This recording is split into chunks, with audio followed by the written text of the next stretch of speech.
नमस्कार मैत्रिणींनो, मी स्नेहा तुमचं स्वागत करते आपल्या आजच्या नवीन व्हिडिओमध्ये. तर चला तर मग आपण सुरुवात करूया आपल्या आजच्या नवीन व्हिडिओला. मैत्रिणींनो, आपल्यापैकी अनेक लोक कपडे धुतल्यानंतर ते सुकवण्यासाठी अंगणात किंवा बाल्कनीमध्ये ठेवतात. हे अगदी सामान्य आहे, पण एक अशी सवय आहे जी आपण नकळतपणे करतो आणि जी आपल्या आरोग्यासाठी आणि आपल्या सकारात्मक ऊर्जेसाठी हानिकारक ठरू शकते. ती म्हणजे रात्रीच्या वेळी कपडे बाहेर राहू देणे. आजच्या व्हिडिओमध्ये आपण याच एका महत्त्वाच्या विषयावर सखोल चर्चा करणार आहोत की ज्योतिष विज्ञान आणि पारंपरिक समजुतीनुसार रात्रीच्या वेळी कपडे बाहेर का ठेवू नये आणि त्याचे आपल्या जीवनावर काय परिणाम होऊ शकतात. हा व्हिडिओ शेवटपर्यंत नक्की बघा, कारण यात दिलेली माहिती तुमच्या रोजच्या जीवनात एक महत्त्वाचा बदल घडवू शकते. कपडे रात्री बाहेर ठेवू नये त्यांच्या मागचे सर्वात मोठे कारण आहे ओलावा आणि दव. दवामुळे ओलावा वाढणे.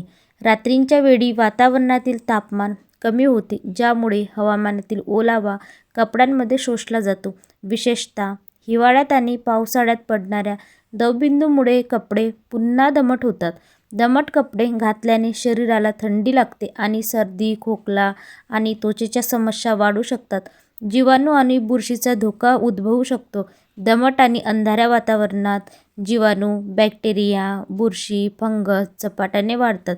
हे कपडे परिधान केल्यास त्वचेवर खाज, ॲलर्जी किंवा संसर्ग होण्याची शक्यता वाढते. कीटकांचा धोका रात्रीच्या वेळी जास्तच असतो. रात्रीच्या वेळी अनेक छोटे कीटक, अळ्या किंवा विषारी जीव कपड्यांमध्ये आश्रय घेतात. सकाळी घाईघाईत कपडे न झटकता घातल्यास हे जीव आपल्या त्वचेला चावू शकतात, ज्यामुळे आरोग्याच्या गंभीर समस्या उद्भवू शकतात. तर चला मग आता आपण बघणार आहोत नकारात्मक ऊर्जेचा प्रभाव. पारंपरिक समजुतीनुसार रात्रीच्या वेळी काही नकारात्मक ऊर्जा आणि अदृश्य शक्ती वातावरणात सक्रिय होतात. कपडे हे आपल्या शरीराच्या जवळचे असल्याने ते आपल्या व्यक्तिगत ऊर्जेचे वाहक असतात. जेव्हा कपडे रात्रभर बाहेर ठेवले जातात, तेव्हा ते वातावरणातील नकारात्मक ऊर्जा शोषून घेतात. हे नकारात्मक ऊर्जेने चार्ज केलेले कपडे जेव्हा आपण सकाळी परिधान करतो, तेव्हा त्याचा थेट परिणाम आपल्या मनस्थितीत आणि आरोग्यावर होतो. आपल्याला अकारक थकवा, तणाव किंवा चिंता जाणवू शकते. चंद्राचा प्रभाव आणि राहू दोष. ज्योतिषानुसार चंद्र हा मनाचा आणि पाण्याचा कारक आहे.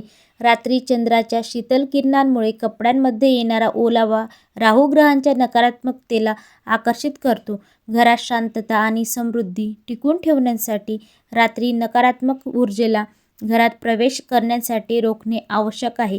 रात्री कपडे आत घेतल्याने आपण आपल्या घराभोवती एक सकारात्मक संरक्षण कवच तयार करतो. वास्तूच्यानुसार रात्रीच्या वेळी कोणत्याही वस्तू घरातल्या बाहेर उघड्यावर ठेवू नयेत. कपडे ही सुद्धा एक वस्तूच आहे. त्यात घरात शांतता, आरोग्य आणि समृद्धी टिकवून ठेवण्यासाठी सूर्यास्तानंतर कपडे आत घेणे श्रेयस्कारक मानले जातात. केवळ आध्यात्मिक आणि आरोग्याच्या दृष्टीनेच नव्हे, तर काही व्यावहारिक कारणांमुळे कपडे रात्री बाहेर ठेवणे योग्य नाही. आपण कितीही अंदाज लावला तरी हवामान कधीही बदलू शकते.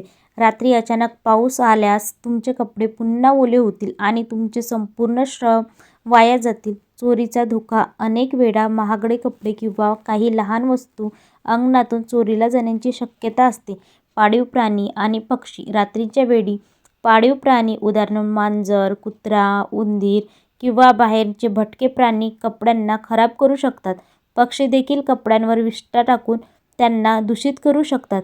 कपड्यांची गुणवत्ता. रात्रभर दव आणि ओलावा यामुळे कपड्यांचे रंग फिके पडू शकतात किंवा त्यांची गुणवत्ता कमी होऊ शकते. तर मैत्रिणींनो, रात्रीच्या वेळी कपडे बाहेर ठेवू नये या एका साध्या सवयीमुळे आरोग्य, सुरक्षा आणि सकारात्मक ऊर्जा अशा अनेक महत्त्वाच्या गोष्टी दडलेल्या आहेत. यावर आपण काय उपाय केला पाहिजे? सोपा नियम. सूर्यास्त होण्यापूर्वी आपले सर्व कपडे घरात आणि व्यवस्थित घडी करून ठेवले पाहिजेत. जर तुम्हाला जागा कमी पडत असेल तर कपडे सुकवण्यासाठी घरात किंवा बाल्कनीमध्ये क्लोज कव्हर एरियामध्ये ड्रायर किंवा स्टँडचा वापर करा.